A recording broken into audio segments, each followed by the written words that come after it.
and young women and not holding the perpetrators accountable? I think not. The government's mishandling of this case has silenced our truth from the start. Nevertheless, beginning with Maria Farmer in 1996, the survivors of this crime have been relentless in speaking out and seeking justice, oftentimes at great risk to our own safety and well-being. It is the voices of survivors.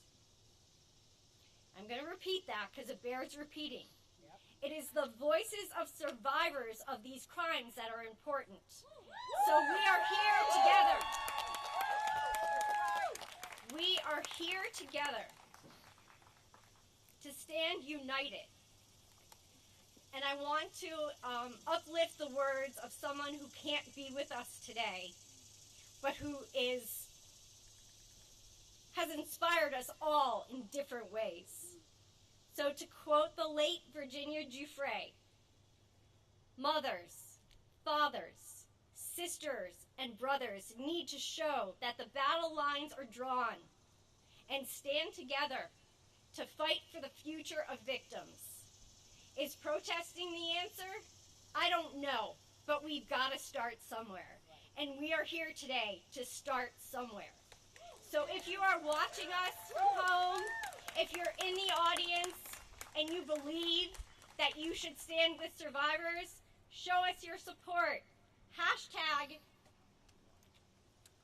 Stand with Survivors. Thank you.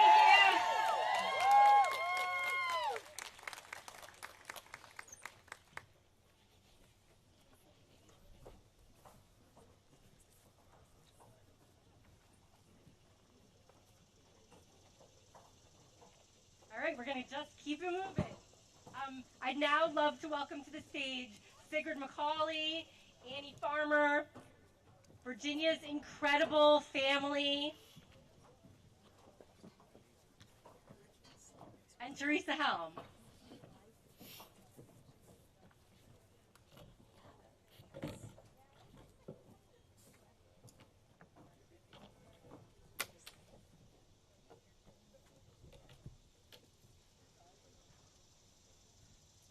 Good morning. We come together in the nation's capital at this watershed moment for survivors. They're demanding justice, they're demanding accountability, and they're demanding action. For far too long, Maxwell and Epstein committed crimes throughout our country and our world, and it's time to hold those that facilitated those crimes accountable. We've heard a lot of words for many, far too many years. It's time, finally, for action. Earlier this year, many of you know that we lost a dear friend and a client of mine, Virginia Giuffre. Her wonderful family is with us here today. I can tell you that she would have loved this moment.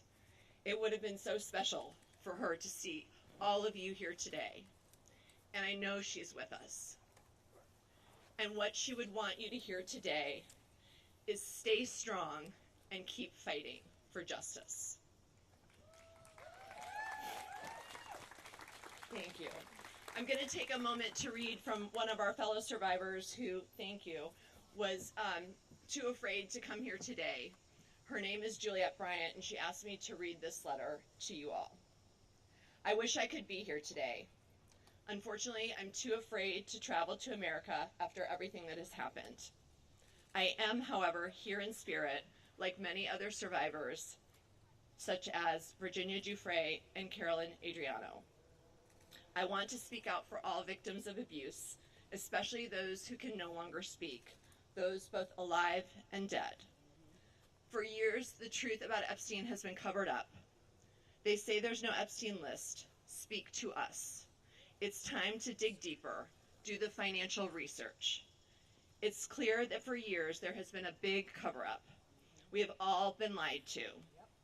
It's especially difficult for victims of Epstein to move on when it's thrown in their face daily through the media without any closure. The public has now become the victims of this as well. We have all been badly hurt by this. It's time for the truth to come out. It's time to stand up for victims of all crimes. It's time for the perpetrators to be held accountable. Thank you for being here and for standing by myself and other victims. Together we will make change. There is strength in numbers, and we will do it together. From Juliette Bryant.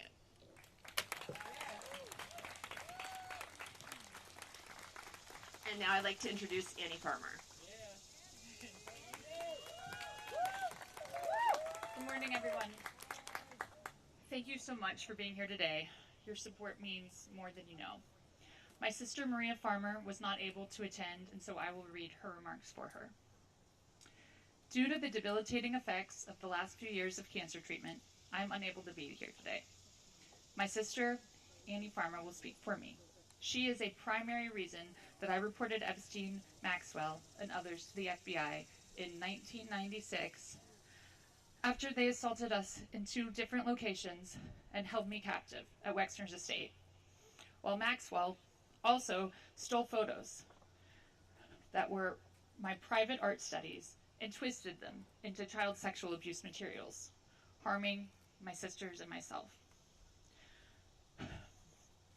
In 2006, the FBI demanded my testimony for a federal trial, promising justice, but failed again.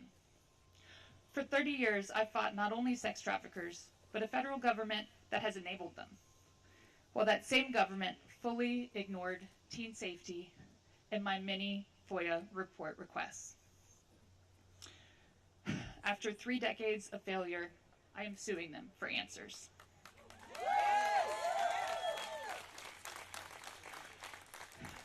Virginia Giuffre's heroism, speaking her truth, her humility, her bravery, and love ended my 14 years of fear and silence. She is the heart of this fight. Please take a moment of silence for her.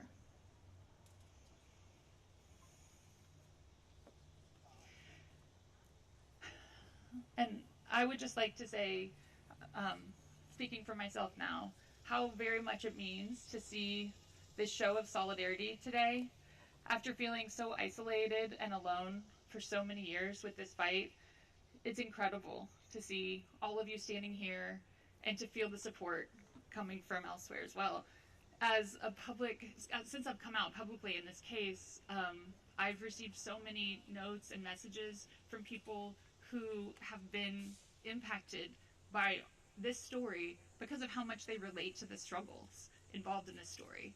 Unfortunately, that's because so many people are affected by these crimes. We have a huge, widespread issue with child sexual abuse, with sexual violence against women, with abuse of power in all forms that leads to all forms of trafficking. Right?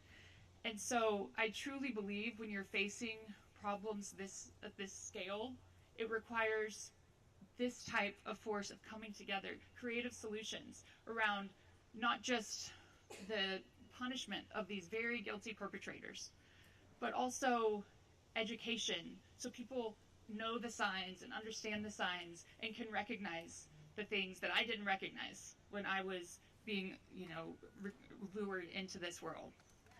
So I'm so grateful for organizations that do this work.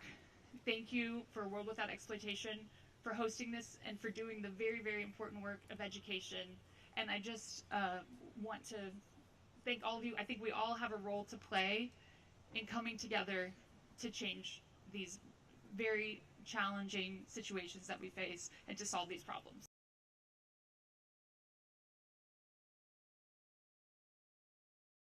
Can come forward safely. And I ask Congress to join me in that effort, not only by passing this bill, but by ensuring that those who step forward have legal support to face their abusers and see justice done.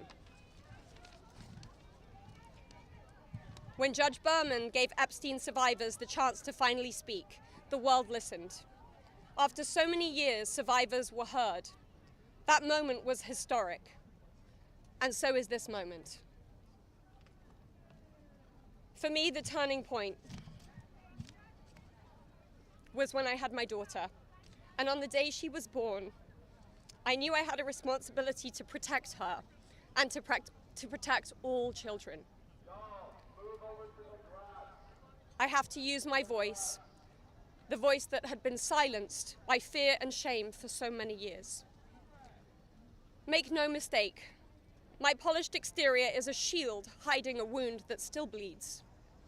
But through this wound, I have found purpose. To be part of lasting change in how we confront exploitation and abuse. And to be clear, the only motive for opposing this bill would be to conceal wrongdoing. You have a choice. Stand with the truth, or with the lies that have protected predators for decades. I am no longer weak. I am no longer powerless. And I'm no longer alone. And with your vote, neither will the next generation be. President Trump, you have so much influence and power in this situation. Please use that influence and power to help us, because we need it now and this country needs it now. Thank you.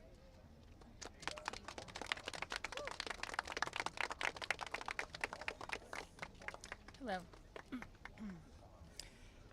My name is Annie Farmer, and I was 16 years old when I was flown to New Mexico to spend a weekend with Epstein and Maxwell. That same year, 1996, my sister, Maria Farmer, reported what happened to me there, along with reporting her own assault at their hands and their theft of sensitive photos of herself, of me, and our younger sister that she had taken for her work as a figurative painter. I am now 46 years old. 30 years later, we still do not know why that report wasn't properly investigated, or why Epstein and his associates were allowed to harm hundreds, if not thousands, of other girls and young women. We have never been told whether those images were found when they discovered a large amount of child sexual abuse material on his property. As a psychologist, I understand that when the systems meant to protect us recreate the abuse cycle, the betrayal that occurs can be just as damaging as the original trauma. This happens when survivors of these crimes are not believed, when our well-being is not weighed as heavily as those who have more resources or more privilege, and when perpetrators of these crimes are given a platform rather than the survivors of them. For so many years, it felt like Epstein's criminal behavior was an open secret. Not only did many others participate in the abuse, it is clear that many were aware of his interest in girls and very young women and chose to look the other way because it benefited them to do so. They wanted access to his circle and his money. Their choice to align with his power left those of us who had been harmed by this man and his associates feeling very isolated. I could never have imagined being here today and this chorus of support that we have all received. I have been sent so many notes and messages from people with no direct connection to this case who've expressed their solidarity with us. And I believe that is because, in part, as Anushka explained so well, this is an extremely widespread issue of child sexual abuse, of sexual exploitation, of sexual violence. This affects almost every family in some way. From my conversations with women in these last few days and from all of the support that we've received, it's very clear to me that we are not going away, we are not going to be quiet, and we are not going to give up. And I ask the American public to stand with us and not give up. At a time with record high levels of distrust in our institutions and a perception that there are two Americas, one for those with power and privilege and one for everyone else, passing this Epstein transparency bill is one important step that can be taken to prove to Americans that the government does not side with sexual perpetrators. A thorough public review of this information is an important step in preventing the type of systemic failures that have occurred in this case and harmed all of us. An important step towards healing for those involved. Thank you.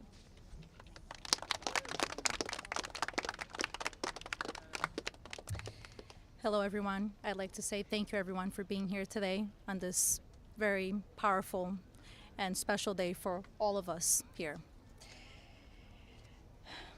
My name is Marina Lacerda. I was minor victim 1 in federal indictment of Jeffrey Epstein in New York in 2019. I was one of dozens of girls that I personally know who were forced into Jeffrey's mansion on 9 East 71 Street in New York City when we were just kids. Today is the first time that I ever speak publicly about what happened to me. I never thought that I would find myself here. The only reason that I am here is because it feels like the people who matter in this country finally care about what we have to say. As an immigrant from Brazil, I feel empowered knowing that the little girl struggling to get by at 14 and 15 years old finally has a voice. For the first time, I feel like I matter as an American. I was only 14 years old when I met Jeffrey. It was the summer of high school. I was working 3 jobs to try to support my mom and my sister when a friend of mine in the neighborhood told me that I could make $300 to give an older guy a massage. It went from a dream job to the worst nightmare. Jeffrey assistant Leslie Groff would call me and tell me that I needed to be at the house so often that I ended up dropping out of high school before 9th grade. And I never went back. From 14 to 17 years old, I went and worked for Jeffrey instead of receiving an education. Every day I hoped that he would offer me a real job as one of his assistants or something important. I would finally have made it big, as, like we say, the American dream. That day never came. I had no way out. I was, until he finally told me that I was too old. There are many pieces of my story that I can't remember, no matter how hard I try. The constant state of wonder causes me so much fear and so much confusion. My therapist says that my brain is just trying to protect itself, but it's so hard to begin to heal knowing that there are people out there who know more about my abuse than I do. The worst part is that the government is still in possession right now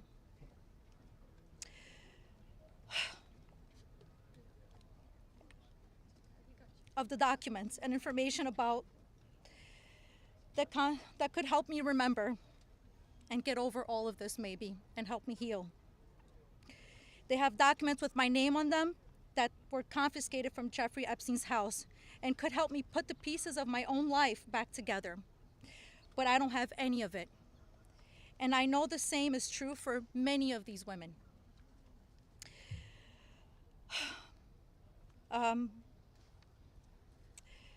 We are here to support this bill today, not only for transparency, but for the American people. But if the government is going to convince the public, describing the crimes committed by Jeffrey Epstein and others, the least that they can do is give me my documents that they have about me. The other survivors deserve the same respect from our government. While identifying information must be redacted to the public, it is equally important to provide the victims themselves with unredacted information. I will never forget when the FBI agent showed up in my door in 2008. Jeffrey Epstein hired a lawyer to represent me, or more like to represent him, I like to say. I couldn't ask any questions, and I had no idea what was going on. I was terrified. Until today, I think most of us are still terrified. I thought somebody was going to kill me. I thought something was going to happen to my sister or my mother. It went further out to even maybe thinking something would happen in Brazil with my family. And then one day, the lawyer said that everything was just gonna go away. Like nothing happened. I didn't need to testify. When I asked him why, he gave no explanation. That was it. So why? Why was I never called to testify then? We could have saved so many women. We could have saved so many lives from being abused. Why did he get away with it in 2008? Why was he able to go on in the abuse with hundreds of girls after the Florida investigation? Why didn't they let me testify to help stop him? Our government could have saved so many women, but Jeffrey Epstein was too important and those women didn't matter. Why? Well, we matter now. we are here today, and we are speaking, and we are not going to stop speaking. Today, I stand here with the women who have really helped me to find the strength to come out and come forward to share my story for the very first time. Together, we are stronger than ever. While she may not be with us, Virginia Roberts, we will continue to use our voices to strengthen yours always.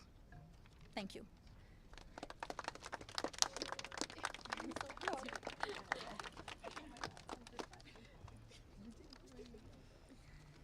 Hi, my name's Courtney Wild. I just wanted to take a second and just have a moment of silence for all the women survivors that aren't here with us today, that passed away due to anxiety, depression, trying to keep up with this case. A moment of silence, please.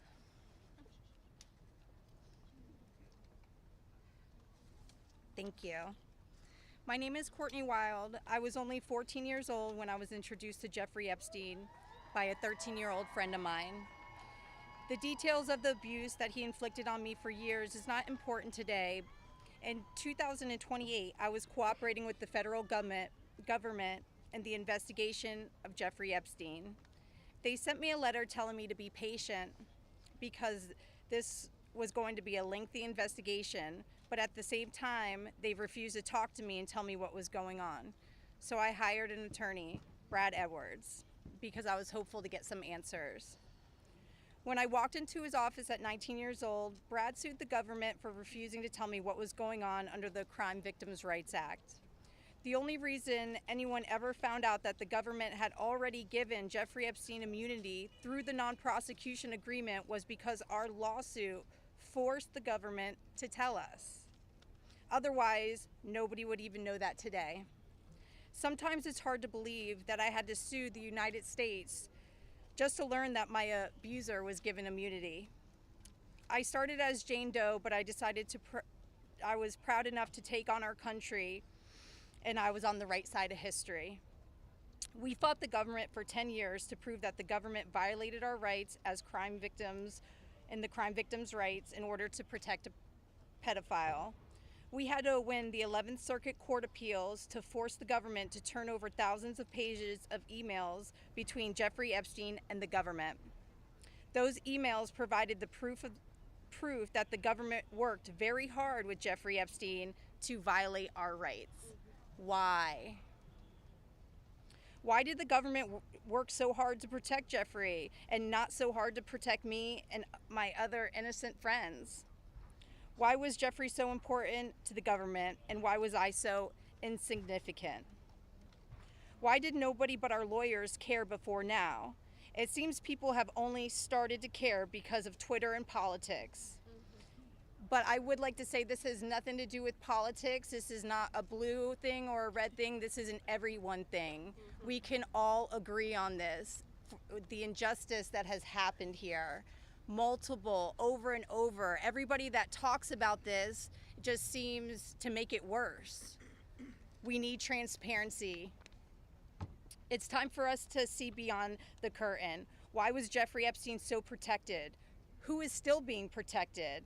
And who protected them all, so the world can understand how Jeffrey was able to abuse so many of us for so long.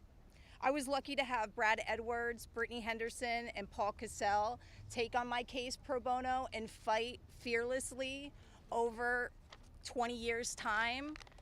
I would like to thank them, and I'd also like to ask the Trump administration to please sign off on the Crime Victims' Rights Reformed Act, the Courtney Wild Crime Victims' Rights Reformed Act that's we're trying to get passed here, so we can close the loopholes in the CVRA case that Epstein's attorney used to their benefit to get away with this.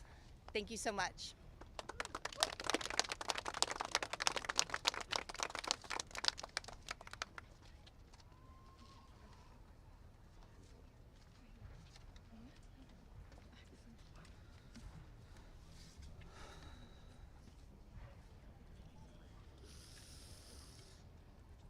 Good morning.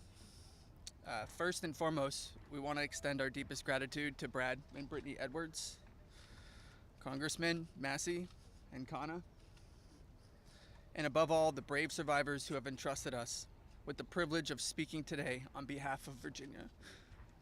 Robert Giuffre, as her family. We are here today because we support H.Res.581, the Epstein Files Transparency Act, in its entirety. But as much as this bill is about shining a light on truth, it's not just about the bill. This is about justice. This is about survivors. This is about justice against the rich and powerful who have stolen something from these women and many children at the time, their freedom. The freedom to live their life without mental and physical scars that have been inflicted upon them by those who thought they were untouchable. The same freedom that these monsters took from these survivors, they should never be afforded. They should never be allowed to continue their lives with impunity. Let's be clear. This is not a political issue. This is not about left or right. This is about humanity. This is about doing what's right. And this is about ensuring that the future we leave behind isn't one where the powerful can hide behind their wealth, their influence, and their money to evade justice. Our plea to you, whether you're a dad, a mom, a brother, or a sister, look your young ones in the face. Look them in the eye and tell them you didn't stand against the very people who raped, molested, and preyed upon children and young women. Tell them you were willing to negotiate a deal. Money should never be what makes something right or wrong. If you vote no, your stance will be clear. You will be choosing to stand on the side of the rich and powerful, allowing money to buy your way out of the consequence. But here's my one ask. Look these survivors in the eye and tell them why. Then, look the people of the United States in the eye and tell them why. And then, when you're alone, look yourself in the mirror and ask yourself why. Virginia said it best, and I quote, "I have physical and mental scars that will never heal. I have memories that will never go away. They say time can heal, but this won't. Not until the justice system makes an example out of these people with so-called privileges. I just call it money.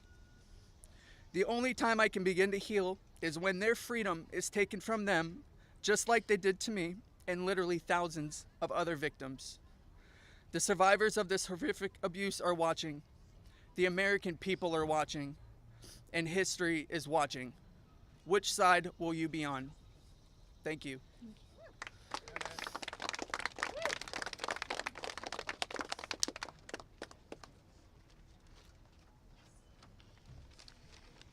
Hello, my name is Jenna-Lisa Jones, and I was only 14 years old when my friend brought me over to Jeffrey Epstein's house in Palm Beach in 2003. I had a terrible home life, but I was such an innocent kid then. I always did my best in school, and I had such a positive outlook on life.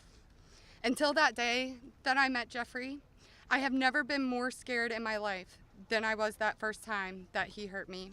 I remember crying the entire way home, thinking about how I couldn't ever tell anyone about what actually happened in that house. This guy was so rich and had so many pictures with so many famous people, and no one would have ever believed me if I told them.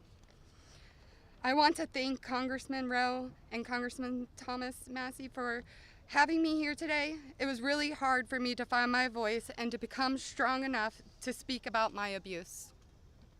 I didn't come forward until 2019, and even then it was like I was afraid of a ghost. I know that I was just a little kid, but sometimes I still feel like it is my fault that this happened. Being given the opportunity to speak at the United States Capitol building about something that is so important, not just to me and the women before you, but to the entire country. Together, we can finally make a change. And that is thanks to the people like these two congressmen and their teams who actually care about the victims If you are a member of Congress and you are listening to all of us speak here today, please really listen to us. Please vote for this bill to be passed. Please recognize how important it is for transparency relating to Jeffrey Epstein. Whether you are a Democrat or a Republican, this does not matter. This is not about sides. You are an American and you are a person who has chosen to serve in an elected position to stand up for those you represent who cannot always stand up for themselves. We are those people. We are the Americans that you promised to protect. And we need your help. Please, President Trump, pass this bill and help us. Make us feel like our voices are finally being heard. Thank you.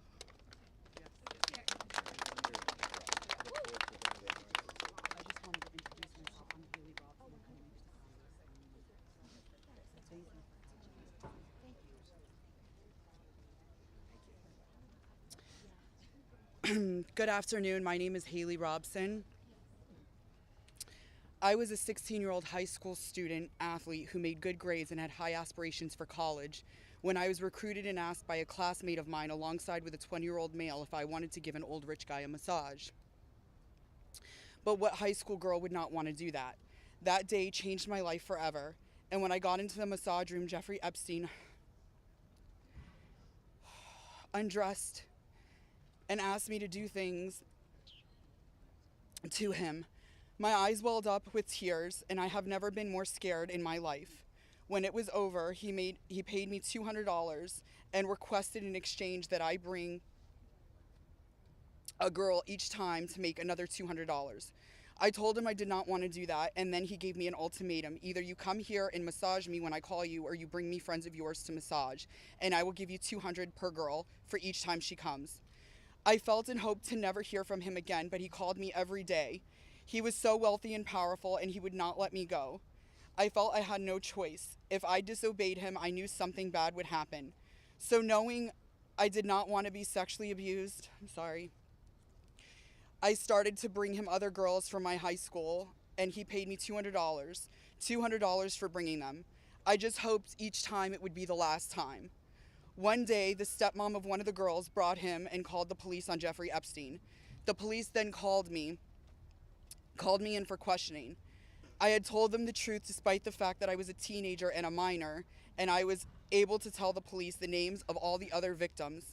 The police treated me like a criminal. I had, by this time, had turned 18. I had been with Jeffrey since I was 16 and for 2 years. So they had told me So they told me I was going to be arrested. My name was then distributed to the press as a co-conspirator of my abuser, who I detested. My entire world was crashing in around me, and I started being threatened and bullied, till this day still receiving death threats. I was singled out and for many years had to suffer a smear campaign of lies about me because of the way that I was portrayed by the press.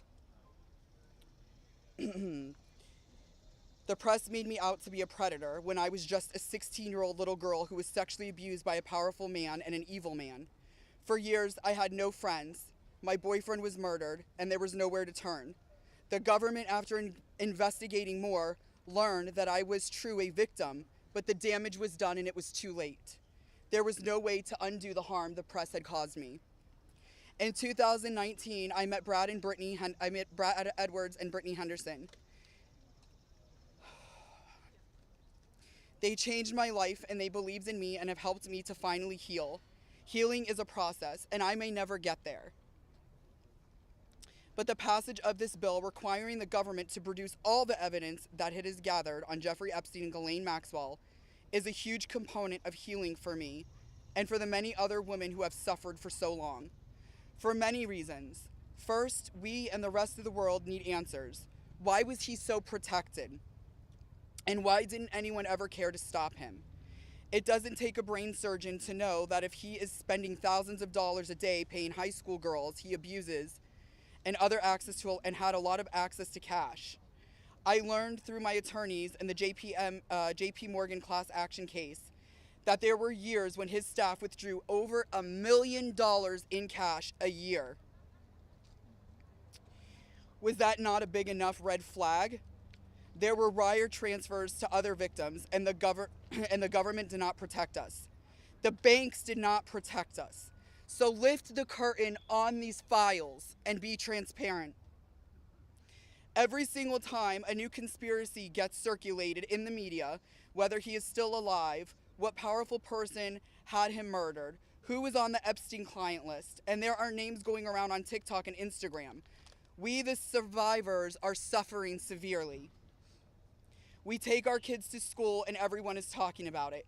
We can't read the news or do anything without hearing crazy stories that are only able to live on because the government continues to hide the evidence and the truth. So people just make up stories. Those stories hurt. They hurt real people who have already been hurt. And we have lost so many Epstein victims to suicide, and maintaining the real truth in secrecy only allows for conspiracy theorists to tell lies that drives up our anxiety and fears and will continue to lead to more pain, more suffering, and honestly, more deaths of innocent victims. It's time you do is right by us. Unseal all the documents. We are requesting transparency, and I am requesting every congressman and woman that goes against this bill be outed. I want to know. Thank you.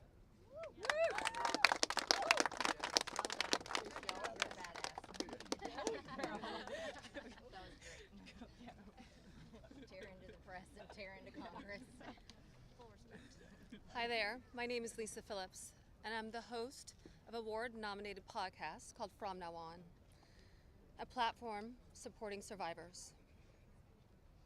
I want to thank all of my survivor sisters who came before me today. I'll be very short. In the year 2000, I was taken to Jeffrey Epstein's island while on a photo shoot on a nearby island.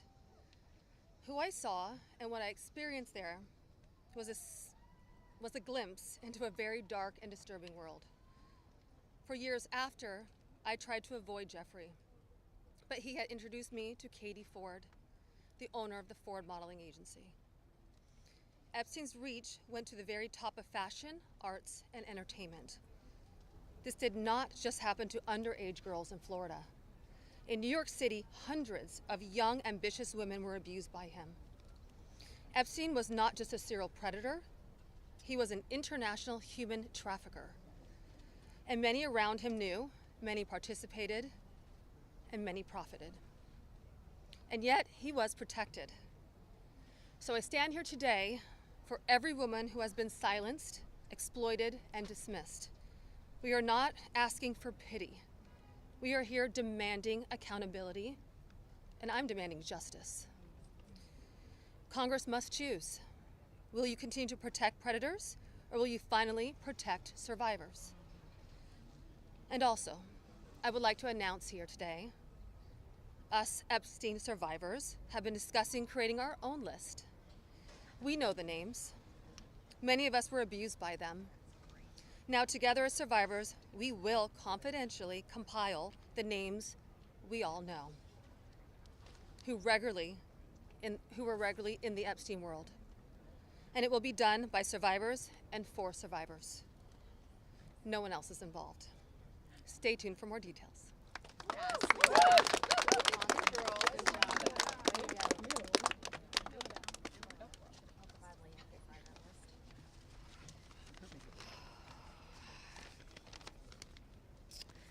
Hello, my name is Chants Davies, and I'm here before you today as a survivor of decades of pain, trauma, and betrayal at the hands of Ghislaine Maxwell and Jeffrey Epstein, and the people who enabled them, and a government that for far too long refused to help. In 2002, I was living in California, a young woman with high aspirations of becoming an actress. I was already beginning to make a name for myself in the industry. A person I trusted, someone I thought was a friend, invited me to meet a powerful woman who could help advance my career. That woman happened to be Ghislaine Maxwell. I was asked to give her a massage, though I had almost no experience, and when I did, she praised me and promised introductions to someone enormously powerful, someone who could change the course of my life, and that man was Jeffrey Epstein. At first, I was an excited young woman on top of the world. Epstein flew me to his private island. He listened to my dreams, promised to help, but his promises came with a catch. The abuse began. He told me to keep it secret. He manipulated me with with quid pro quo I did not consent to, but I felt I had no one to turn to. He was too powerful. I was just one of the many young women trapped in his orbit. I was even taken on a trip to Africa with former President Bill Clinton and other notable figures. In those moments, I realized how powerless I was. If I spoke out, who would believe me? Who would protect me? Epstein himself was the most powerful leader of our country. Epstein surrounded himself, with the most powerful leaders of our country and the world. He abused not only me, but countless others, and everyone seemed to look away. The truth is, Epstein had a free pass. He bragged about his powerful friends, including our current president, Donald Trump. It was his biggest brag, actually. And while what I endured will haunt me forever, I live every day with PTSD. I live as a mother trying to raise my child while distrusting a world that has betrayed me. This kind of trauma never leaves you. It breaks families apart. It shapes the way we see everyone around us. But one thing is certain, unless we learn from this history, monsters like Epstein will rise again. There are files, government files, that hold the truth about Epstein, who he knew, who owed him, who protected him, and why he was allowed to operate for so long without consequence. Why was Maxwell the only one held accountable when so many others played a role? Why does the government hide this information from the public? This secrecy is not protection, it's complicity. And as long as the truth is buried, justice will remain out of reach. That is why this bill matters. Passing it will, bless you, ensure that the suffering of survivors is not in vain. Passing it will bring accountability, transparency, and prevention. It will help protect the next generation of predators who seek to place themselves above the law through wealth, influence, and connections. This is not just my story. It is about every survivor who carries invisible scars. It's about the weight we live with daily. It is about the families broken and the futures stolen. So I ask you, President Trump and members of Congress, why do we continue to cover up sexual abuse and assault? Who are we covering for? Let the public know the truth.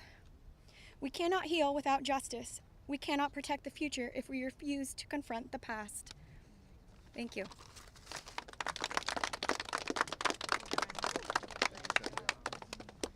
Let's just give a round of applause for all the courage and strength that the survivors have shown.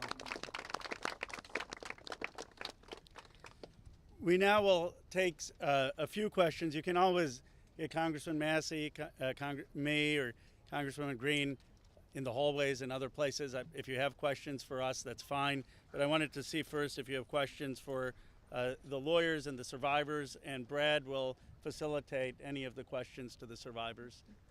Yes? Yeah, this question would be for the survivors, Mr. Edwards. The president has said that this Epstein issue is a hoax, is the words that he used. Can we get your reactions to what you think when you hear him say that? I'll answer that. Mr. President Donald J. Trump, I am a registered Republican, not that that matters because this is not political. However, I cordially invite you to the Capitol to meet me in person so you can understand this is not a hoax. We are real human beings. This is real trauma. What does it feel like emotionally to hear that? Devastating. It's being gutted from the inside out. Not that I would know what that feels like, but I imagine it's the anxiety buildup with the depression and the survival mode, and then your nervous system goes limp and ironically is shot, and it feels like you just want to explode inside because nobody, again, is understanding that this is a real situation. These women are real. We're here in person. To say that it's a hoax is just not... Please humanize us. I would like Donald J. Trump and every person in America and around the world to humanize us, to see us for who we are and to hear us for what we have to say. There is no hoax. The abuse was real. Now, what goes on behind closed doors, I can't speak for that. What happens around the world politically, I cannot speak for that. But I am here with all of these women, including our attorneys, and I would be more than happy to meet with him, and I will meet him halfway. Ms. Edwards, I wonder if any of the victims could respond to the news from recently about Ghislaine Maxwell being transferred to a lower security prison Who wants that one? You want that one? There you go. About her Gillian transfer getting to transferred. Oh, yeah. I'm happy to speak to that. We were horrified to learn that she had been transferred to a prison camp. She is someone who was found guilty by a jury of sex trafficking. She not only, we often hear that she procured women for Jeffrey, which I think is a very sort of polite and minimizing term. She also participated in the abuse. She was a major architect of the scheme. And the fact that she has painted herself as a victim, I think is disgusting. And it was horrifying, I think, to us that we were not told about her prison transfer. We found out about it in the news.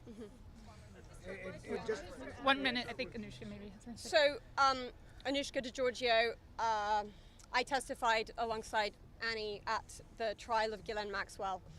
I was horrified when I found out not only had Ghislaine Maxwell been transferred to what's called a low security. It's really is like a holiday camp, and then afterwards I got a notification from the Department of Justice telling me that this was going to happen, when it had already happened. This woman abused children.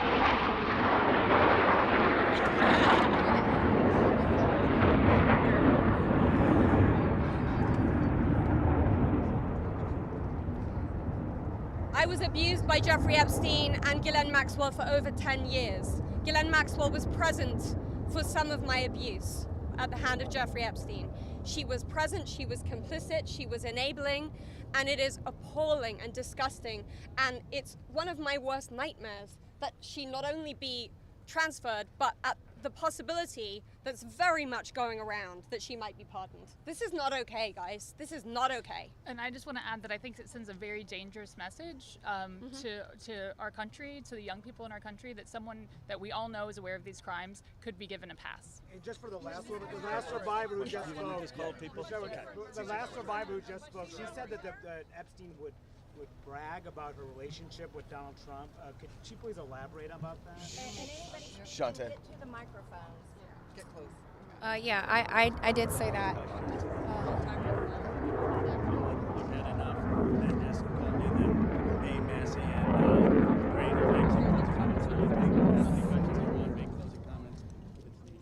My first trip to the Palm Beach residence, I drove there from the airport with Ghislaine Maxwell, and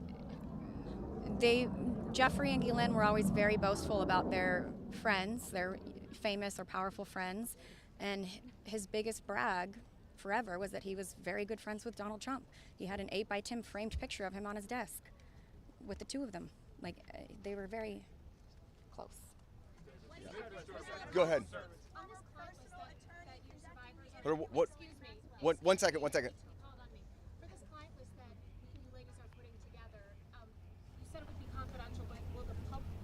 Could you clarify, will the public get to see about the list? So Lisa, what's your envision here?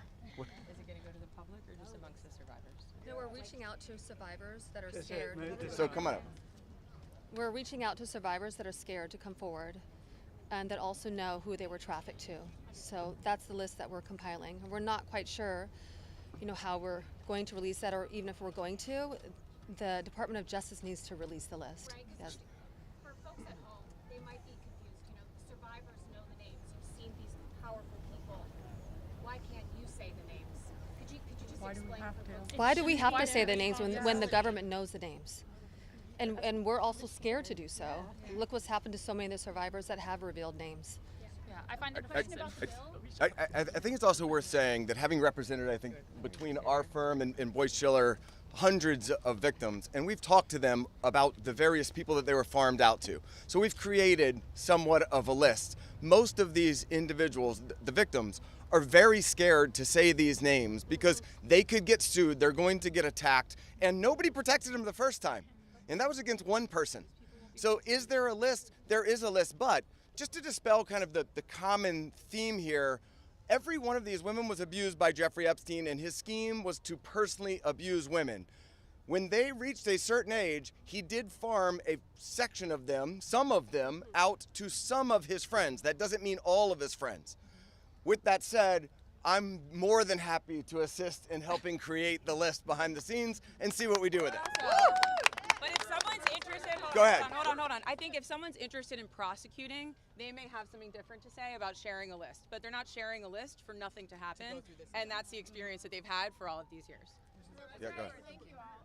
We're waiting to see the fate of this discharge petition right now as we're here. The speaker and others have said that the people he met with yesterday had concerns about your names being released if this bill were passed. And some people I talked to today are not signing the discharge petition because they say you don't want them to. Can you clarify if that is accurate? Do any of the survivors here not want the bill to pass? First of all, our legislation, Ro Khanna and I went through this, we talked about this, and we were very careful to make sure that there is an exception so that personally identifiable information, not just their names, but anything they could be identified by, would not be disclosed. And can you speak to that as survivors yourself? I think all of them are on the same page, that they want everything released. Want the bill to pass. Yes, they unequivocally redact personally identifying information and release everything else. Mr. Edwards. Okay. Mr. Edwards, thank you. I know it's your first time Uh-oh. speaking. I'll go to Marina if we can. Yeah, sure. Marina, you have stayed silent for so many years. Today, this is the first time, if we understand correctly, you have never before gone public with your story and to share this. Can you help us understand why today, why now, and why here? Well, it is not okay for us to be silenced, and it's not okay for Jeffrey Epstein and everybody else to be put on a pedestal. I think everybody needs to hear from us because we know what went on, right? And there is not only me who's been silenced, there are hundreds of women that are silenced. My hope is to stop this abuse for the future, right? For people that are coming up, for women. My daughter, for example, these women have daughters. They most definitely don't want that anymore. And I think mainly this is therapy for all of us too. You know, we want to be heard. Nobody also has never asked me to speak. That's also another thing. So I can say for all of us here, we are here. We want this bill to pass. It is very important. Okay, and we need transparency. We are tired of looking at the news and seeing Jeffrey Epstein's name and saying that this is a hoax. We are tired of it. We are done. We are not going to be silenced, and I hope that my voice will bring other survivors and other victims to come along and speak up so that we can be more of a stronger voice and louder. And so what is your message to President Trump on this? Listen, I don't want to send a direct message to him. I'm already scared enough. Yeah, just pass the vote, listen to us. This is not a hoax. Like, it's not going to go away. And like I said on my speech earlier, we're not going to be silenced anymore. We will be speaking moving forward. Wherever we need to be, we will be, and we need to pass this. Go ahead. Thank you, sir. Jordan Conrad's from Gateway Pundit.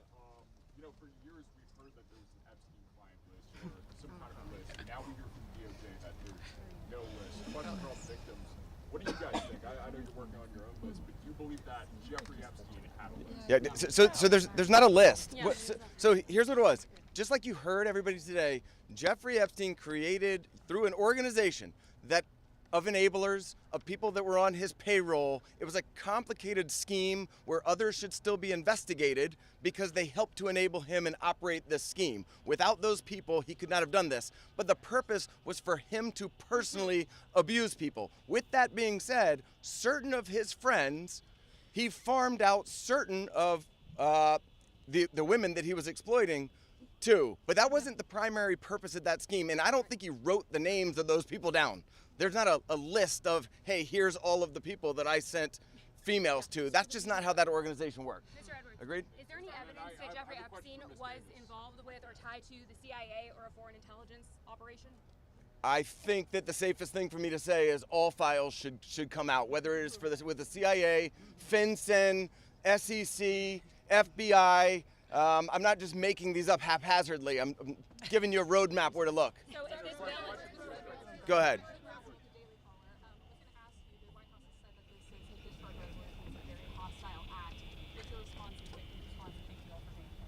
I'll go first and then I'll let them. They're much more important than me, but I don't understand why it's a hostile act. I can tell you that I talked to President Trump back in 2009, and several times after that. He didn't think that it was a hoax then. In fact, he helped me. He got on the phone. He told me things that were helping our investigation. Now, our investigation wasn't looking into him, but he was helping us then. He didn't treat this as a hoax. So at this point in time, I would hope that he would revert back to what he was saying to get elected, which is, I want transparency. This about face that occurred, none of us understand it. In fact, I don't understand how this is an issue that's even up for debate.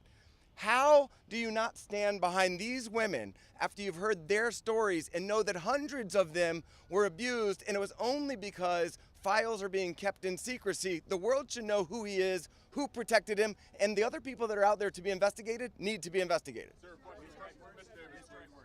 Go ahead. Are there any people who are currently serving in government who are named, who you know of, are in these files, who you had relations with, anything of that sort, who Jeffrey Epstein connected you with? Are you willing to say yes or no? I don't think I can answer that.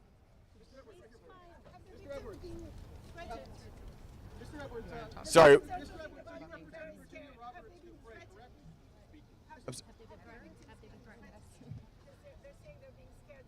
I think she's referring to my speech.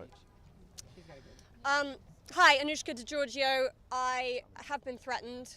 I was threatened by phone. My daughter was threatened when I was volunteering to participate in, by means of being a witness in a civil lawsuit that Virginia Giuffre was bringing against Ghislaine Maxwell. I have been followed. I have been stalked. I have been followed not only by journalists, but by people who do not get out of the car and do not try and talk to me and just drive behind me as I drive my daughter to school. So the fear is very real for us. I have also been in multiple situations with both Jeffrey Epstein and Ghislaine Maxwell, where they have been direct and indirect about implying and saying that if I was to talk, if I was to bring any kind of trouble, then there would be severe consequence, including death. And just to add to that, Maxwell also threatened my sister Maria Farmer. When the FBI did nothing about her initial report, she reported individually at that time, and then in 2002 we spoke to a reporter at Vanity Fair telling our stories, fearful that perhaps other people were being harmed. We were not. We believed that was going to make a difference. We believed that would be put in print, and that story was crushed. And it was because of their power. And the message that we got from that was direct threats from Maxwell to my sister about her well-being and her safety and that of our family. So I think many people have similar stories of threats. That has been a very real part of this case. Go ahead, over here.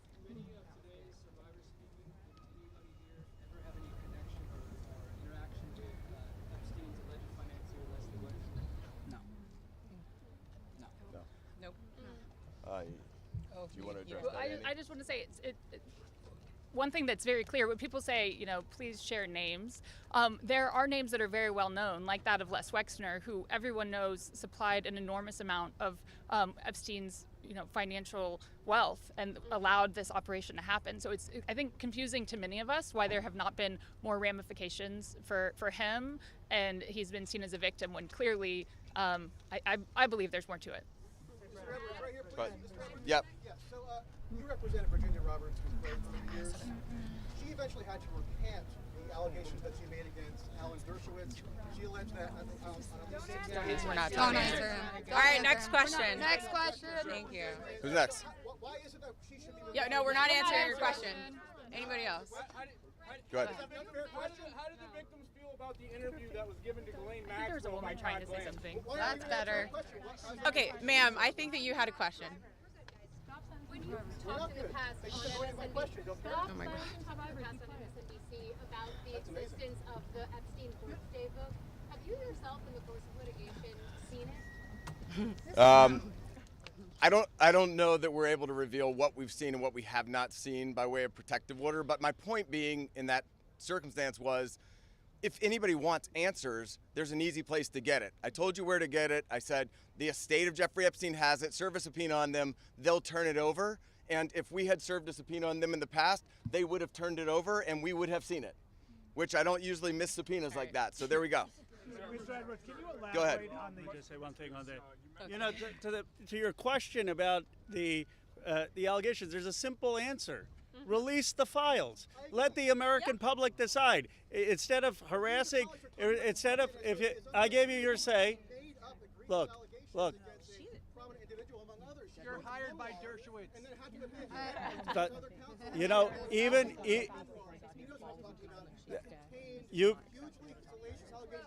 you've been heard. And even Alan Dershowitz says to release the files. Release the files. That is the answer, and that's what we're here for. And that is the. You gotta go. You gotta go. Can you elaborate on the Sorry.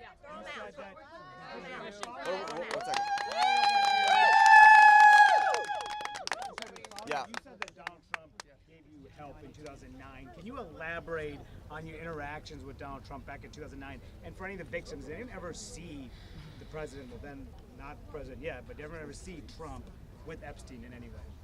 I don't know who's. I don't think that we can answer that question. Did anybody see Trump with Epstein back then? This is really not a political thing. We want the passage of the bill, and this is not to call out President Trump. My point was that he was friendly back then, did not think that it was a hoax, and was trying to help. And now it seems like all of a sudden somebody's in his ear and he's not. So I'm hoping he'll come back to where he was back in 2009, be on the side of the victims and stand with us. On the passage of the bill, go ahead.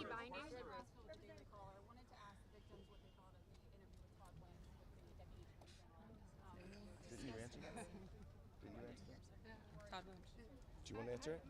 Teresa will step up. I would, Teresa J. Home. Happy to speak on that because what I will say is she got this airtime and platform. Her voice was elevated way before our voices were elevated here today. And that same calm, manipulative voice that she had so polite there that day with Todd Blanche was the same polite, coercive, manipulative voice that I heard as she was grooming me to then send me off to the home of Jeffrey Epstein where he would assault me. So that's what she was doing for hours, speaking with me, building relationship with me, building trust with me, allowing me to believe that I was going to get this job, a dream job that I had been recruited from my college, flown across the country from Los Angeles to New York City to interview, so I thought. So her voice that day was the same voice that sent me off to a monster. So nothing can be believed from what she says because she's been charged with perjury. I myself could sit there and listen, and as I did, I sat there and listened to this woman's voice lie. And there was no pushback from Todd Blanche because does he even have the facts to be able to push back on her? We could sit there and push back. Why didn't we get to attend that? Why weren't we there that day? Or why wasn't even one of us consulted prior to that day in that meeting? And why on earth has she been moved from Florida to her, it basically is prison spa. I mean, let's be real. None of us were consulted. I found out, just like everyone here found out, through the media, through all of you. We found out about Ghislaine's transfer. So I'm very angry to sit there and listen. The feelings that come up listening to this woman's voice is repulsive. Yes, I would say it's triggering.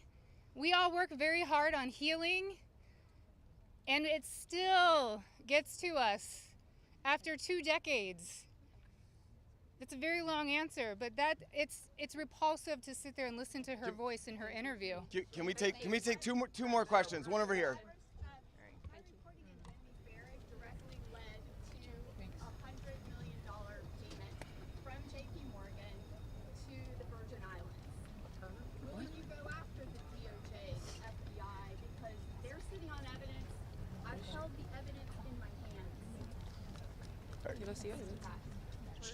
I think that there's nobody that's immune from us going after them if there's a legitimate action to take. So to the extent that that evidence exists, then show it to us, and we'll help in every way we can. We stand with the victims. Okay.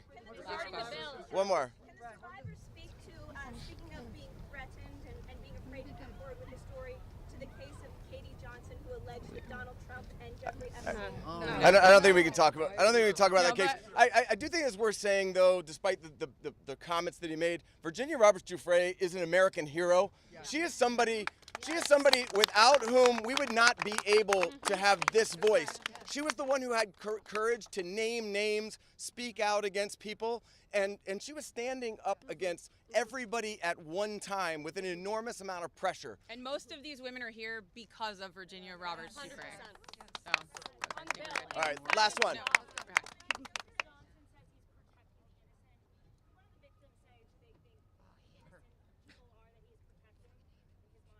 Clearly not us. I don't think that anybody knows, but I can tell you that in the oversight committee meeting yesterday, they indicated that they were all for transparency, releasing the files, and asked us to hold them accountable. Isn't that right? Yes. They said hold them accountable, so we intend to hold them accountable. That's up to them. We're going to show them where to go with it, and as long as they're doing their job, they should. I'm going to turn it back over to Ro Khanna. Thank you. Let me just say this. Let me say this. I think the people back who are testifying here today or speaking out today, they are American heroes. Let's give them another round of applause. And you say, look, Thomas, Marjorie, and I, we're huge believers in the First Amendment, and we believe in free speech, and we take abuse all the time. But you see, you see why it's so hard to do what they have done, because they come forward and you subject yourself to national scrutiny and national questioning. And I just want to say from the bottom of my heart how appreciative I am and how proud I am of what you've done today. You've made a big difference. Before I bring on Marjorie and then Thomas will have the last word, I want to summarize 3 basic things that I heard from the survivors. First, they want to know why our government covered up for someone rich and powerful.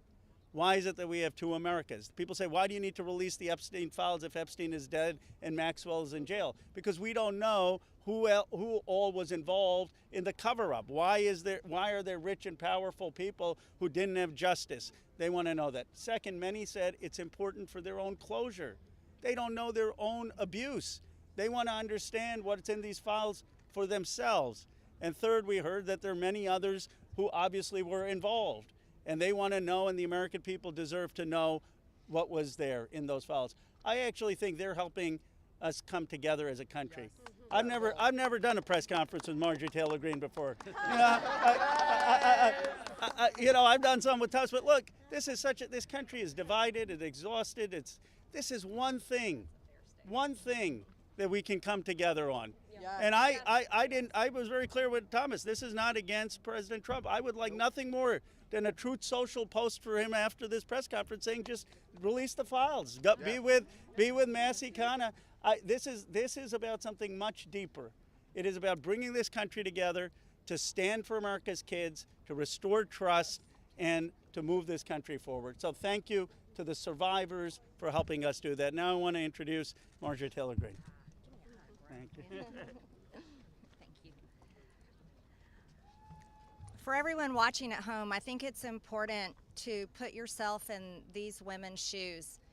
As you're questioning, why can't they just name the names?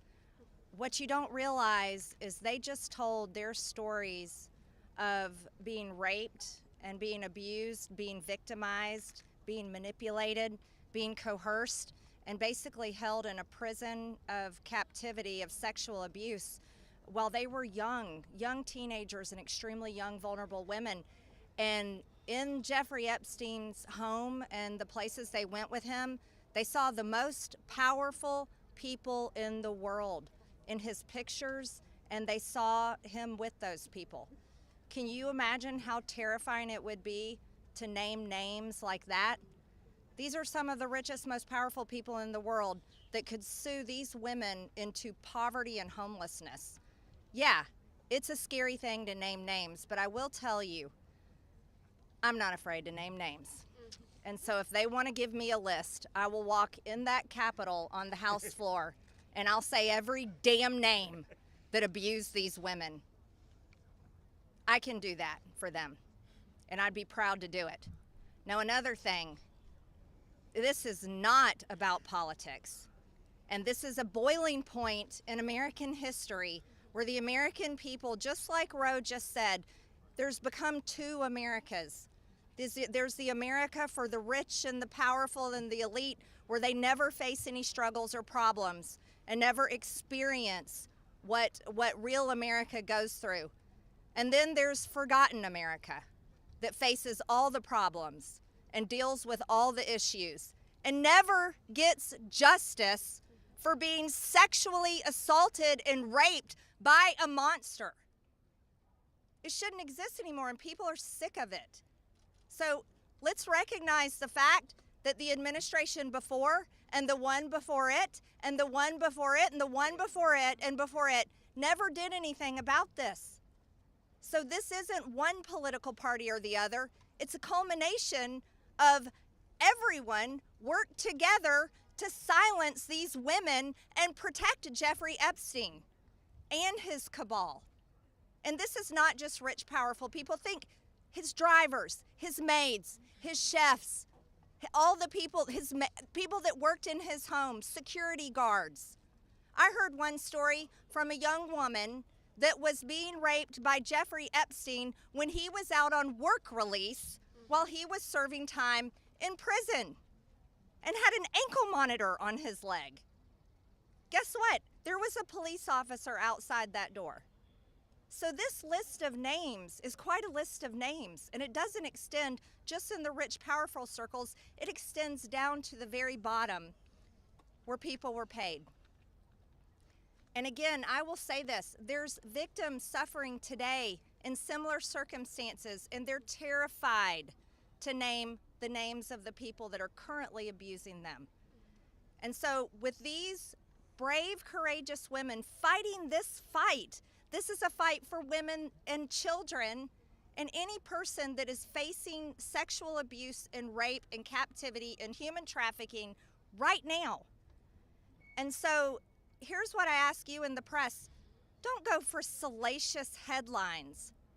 Go for the truth and defend these women and help those of us in Congress that are crossing our political party lines for doing the right thing and trying to do it together.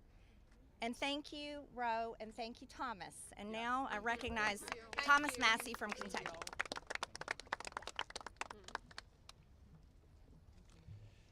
Well, there's three branches of government, and we're supposed to keep each other accountable. And that's what we're doing here today in the People's House. We're standing in front of the People's House with real people, not a hoax. And they've told their story. We wanted to give them a platform to speak, and they've had it. They stepped up, and they were brave. But I also today hope that they would persuade my colleagues to join this effort. But I found out something today that happened that I wasn't expecting. They persuaded me to fight even harder. I'm not going to give up. And I want to end with this call to action. First, a call to action to my colleagues who, just an hour before this press conference, were prepared. They were given a fig leaf. We'll put a resolution on the floor so that you can say that you voted to protect the survivors. Their resolution doesn't really do anything. And that's the oldest trick in the swamp. When you want to kill the momentum, when you want to kill initiative, you introduce a placebo, a different bill that does nothing, and then try to pull the wool over the eyes of the American people. That's not going to happen this time. We demand real accountability. I encourage my colleagues, please, there's over 200 Republicans who have not signed this discharge petition. We only need 2 of them to sign it, and every Democrat will sign it, and that will get us the number we need to force this vote, to pass a law, not a polite request to the DOJ to police themselves No, we need legally binding legislation to force that to happen. And my main call to action is to the people watching these live feeds that are going through these cameras right now. Congressmen, listen to you. Light up their phones. Burn down the phone lines here in Washington, D.C. Ask them the questions that these survivors wanted you to ask them. Why won't you be for transparency? Don't accept their answer that the bill has a flaw or that the survivors don't want it. We know that's not true. They wouldn't be fighting it so hard in this town if it wasn't the real bill. So with that, please call your congressman. Tell him or her to get on this bill and to stand up for these survivors. Thank you and God bless. That's Ian.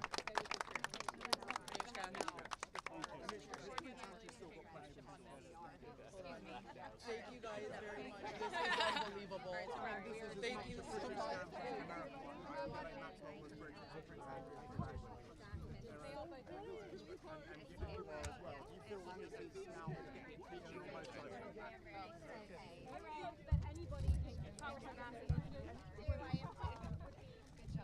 Congressman Massey. Congressman Massey. Yeah. Are there any Republicans that you might know about who don't want to do this, and why are Republicans so apprehensive to just move forward? Yeah, they've been threatened by the White House, which has done a 180. The lawyer here said he would like for the president to go back to his position 9 years ago. I'd like him just to go back